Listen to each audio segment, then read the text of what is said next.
Cricket ஃபேன்ஸுக்கு வணக்கம். ஆர்சிபியோட crucial bowler யாரு? அட் த சேம் டைம் ரொம்ப முக்கியமா கரண்ட்ல யாரு ஃபார்ம்ல இருக்கா?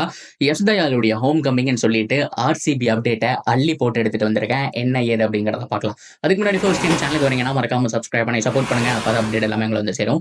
சரி வாங்க வீடியோக்குள்ள போலாம். ஸோ மார்னிங் ஒரு வீடியோ வந்திருக்கும், ரஜத் பட்டிதர் அண்ட் புவி வந்துட்டாங்கன்னு சொல்லிட்டு. அதை தொடர்ந்து எஸ் தயாலும் இந்த லைனப்ல ஸ்டார்ட் பண்ணியிருக்காரு. ரொம்ப ரொம்ப முக்கியமான ஒரு பவுலர் நான் சொல்லுவேன். ஏன்னா அவ்வளோ பெரிய இந்தியன் பவுலிங் லைனப் கிடையாது, எல்லாமே இன்எக்ஸ்பீரியன்ஸ். எஸ் தயாலை பொறுத்த வரைக்குமே ரீசெண்ட் டைம்ல தான் ஐபிஎல்ல தலை தூக்கிட்டு இருக்காரு.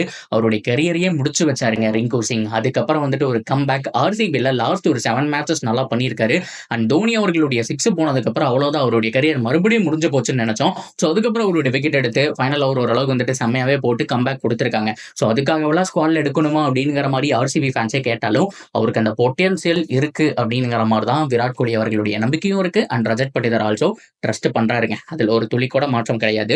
இருந்தாலும் இந்த சீசன் எந்த அளவுக்கு பெர்ஃபார்ம் பண்றாரு அப்படிங்கறத பொறுத்து தான் ஆர்சிபில கண்டினியூ ஆவாரா இல்ல அவருக்கு பதிலாக வேற ஏதாவது ஒரு பவுலர் வருவாராங்கிறத நம்ம சொல்ல முடியும். ஸோ என்னதான் நிறைய பேர் நிறைய யங்ஸ்டர்ஸ் எல்லாம் இருந்தாலுமே என்ன பொறுத்த வரைக்கும் எஸ் தயால் கண்டிப்பா பிளேயிங் லெவல்ல இருக்க போறாரு. பூவிக்கு சப்போர்ட்டா இருக்க போறாரு. பூவி கண்டிப்பா பவர் பிளேல முதல் ஓவர் போடுவாரு. செகண்ட் ஓவர் என்ன பொறுத்த வரைக்கும் Yash Dayal. And again third over Bhuvi, 4வது ஓவர் எஸ் தயால் அங்கேயே முடிச்சிருவாங்க. ஸோ அதுக்கப்புறம் வந்துட்டு பார்ட் டைம் பவுலரோ இல்ல ஸ்பின்னர்ஸோ ரொட்டேட் பண்ணுவாங்க. இது போக 16 to 20 வரைக்கும் இருக்கு இல்லையா? ஸோ அந்த இடத்துல எஸ் தயால் புவி, எஸ் தயால் புவி அப்படிங்கிற மாதிரி 4 ஓவர் கம்ப்ளீட் பண்ணுவாங்கிறது என்னுடைய பிளான். மேபி ஹேஸ்லுட் ஃபிட்டா இருந்தாரு அப்படின்னா இதுல ஒரு மாற்றம் இருக்கும். என்ன அப்படின்னா, ஸோ எஸ் தயாலை பொறுத்த வரைக்கும் மிடில் ஆர்டர் போட சொல்லிட்டு, அதாவது இந்த ஒரு 6 to ஒரு 15 ஹவர்ஸ் வரைக்கும் இருக்கு இல்லையா? அதாவது பவர் பிளே முடிஞ்சு ரொம்ப க்ரூசியல் ஹவர்ஸ் அந்த டைம்ல பார்த்தோம் அப்படின்னா எஸ் தயாலுக்கு கொடுத்துட்டு, ஸோ அது போக பவர் பிளேலயே ஹேஸ்லுட்டையும் புவிக்கும் 2 ஓவர், அதுக்கப்புறம் டெத் ஓவர்ல ஹேஸ்லுட்டுக்கு புவிக்கு 2 ஓவர் அப்படிங்கிற மாதிரி முடிக்கலாம். இது செனாரியோ 2. செனாரியோ 3 என்ன அப்படின்னா, பவர் பிளேலயே எஸ் தயாலை முடிச்சுட்டு ஒரு ஓவர் மட்டும் பாக்கி வைக்கிறது. லைக் தீபக் சகருக்கு அப்படித்தான் பண்ணுவாங்க சிஎஸ்கே. பவர் பிளேல ஃபர்ஸ்ட் ஓவர் போடுவாரு, தேர்ட் ஓவர் போடுவாரு, 5வது ஓவர் போடுவாரு, அதுக்கப்புறம் அப்படியே நிப்பாட்டிடுவாங்க. ஏதாவது ஒரு இடத்துல ஒரு ஓவர் தள்ளி அவருடைய அந்த ஸ்பெல்ல முடிச்சிருவாங்க. ஸோ ஹேஸ்லுட் அவைலபிளா இருந்தாரு அப்படின்னா புவியும் ஹேஸ்லுட்டையும் பேக்கப் பண்ணி அந்த ஒரு டெத் ஓவருக்கு வந்துட்டு பேக் பண்ணிட்டு அப்படியே இவரை பவர் பிளேலயே 3 ஓவர் கொடுத்துட்டு 4வது ஓவர் வந்துட்டு எங்காவது இடையில தள்ளுறதுக்கான சான்ஸ் இருக்கு. இந்த ஒரு 3 செனாரியோ படி தான் அவரை யூஸ் பண்ண போறாங்க. ஹேஸ்லுட்டோட அவைலபிலிட்டி அதை பொறுத்து தான் இவருடைய இந்த சீசன் இருக்க போகுதுங்கிறதே என்னுடைய ப்ரெடிக்ஷன்.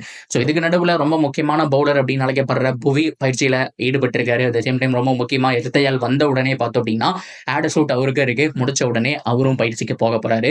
ரொம்ப ரொம்ப குரூசியலுங்க. சரி ஓகே, எதுவும் முக்கியமான ஒரு பவுலர் ஒருத்தர் சொல்லணும்னு சொன்னீங்க, யாரு அப்படின்னா லுங்கிங்கடி தான் ரொம்ப முக்கியம். ரீசெண்ட் டைம்ல சவுத் ஆப்பிரிக்கா பவுலிங் லைனப்ல ரபாடாவோட ஒரு ஸ்டெப் பெட்டராகவே பெர்ஃபார்ம் பண்ணியிருக்காருன்னு சொல்லி ஆகணும்.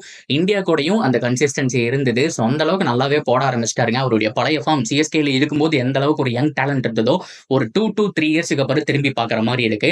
கரண்ட் ஃபார்ம்ல போடக்கூடிய பவுலரை மிஸ் பண்ணக்கூடாது. நுவான் துஷாரா லுங்கிங்கடி என்னை பொறுத்த வரைக்கும் யாரை எடுக்கணும் அப்படின்னா ஸ்ட்ரெயிட் அவே லுங்கிங்கடியை ட்ரை பண்ணலாம். ஒரு 4 மேட்ச் பார்க்கலாம். ஸோ அதுக்கப்புறம் புரான பர்ஃபார்மன்ஸ் கண்டினியூ ஆச்சு அப்படின்னா இவரை டிராப் பண்ணிட்டு மற்றவங்க எடுக்கலாம். ஆனால் என்னை பொறுத்த வரைக்கும் டிராப் பண்ற லெவலுக்கு போக மாட்டாருன்னு தோணுதுங்க.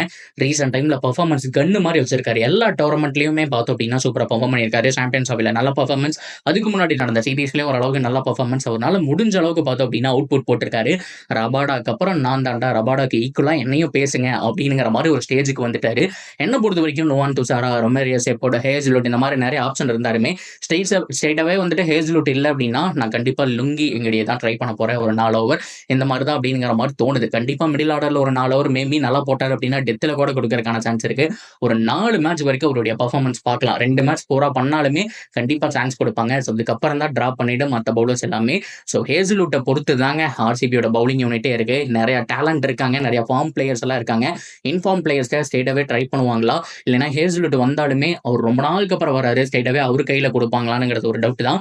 என்ன பொறுத்த வரைக்கும் எஸ் தயால், புவி, லுங்கி எங்கடி இந்த ஒரு காம்பினேஷனோட போவேன். இது ஒர்க் ஆகுதா இல்லையா அப்படிங்கிறத நம்ம பொறுத்து இருந்தா பார்க்கணும். So that's video guys. இதை பத்தின உங்களுடைய கருத்துக்கள் என்ன? ஆர்சிபியை பொறுத்த வரைக்கும் எந்த ஒரு ட்ரியோ யாரு 3 பேர் ஸ்டார்ட் பண்ணணும்னு நினைக்கிறீங்க? ஹேஸ்லுட் இல்ல அப்படின்னா யாரு 3 பேர் ஸ்டார்ட் பண்ணணும் அப்படிங்கிறதையும் தாராளமா நீங்க கமெண்ட் செக்ஷன்ல ஷேர் பண்ணிக்கலாம். ஸோ இன்னைக்கு பயிற்சி ஆட்டம் தொடர்ந்துருச்சு. இனிமேல் பார்த்தோம் அப்படின்னா ஸோ லைவ் அப்டேட் வந்துட்டே இருக்கும். யார் யார் என்னென்ன பண்ணிட்டு இருக்காங்க, என்னென்ன மேட்ச் நடந்திருக்கு, ஸோ அன்பாக்ஸ் ஈவெண்ட்டை பத்தி கம்ப்ளீட் அப்டேட் வந்துட்டே இருக்கும். ஸோ அதுக்கு என்ன பண்ணணும்? ஸோ மறக்காம நிறைய பேர் பார்க்குறீங்க மட்டும்தான். ஸ்டாட்ஸ் என்ன காமிக்குதுன்னா சும்மா தான் பார்க்குறீங்க, லைக் அண்ட் சப்ஸ்கிரைப் பண்ண மாட்டேங்கிறீங்கன்னு சொல்லிட்டு. ஸோ கண்டிப்பாக லைக் பண்ணிட்டு பாருங்க. அப்போதான் நமக்கு ஒரு மோட்டிவேஷனாக இருக்கும். நெக்ஸ்ட் வீடியோவில் மீட் பண்ணுறேன்.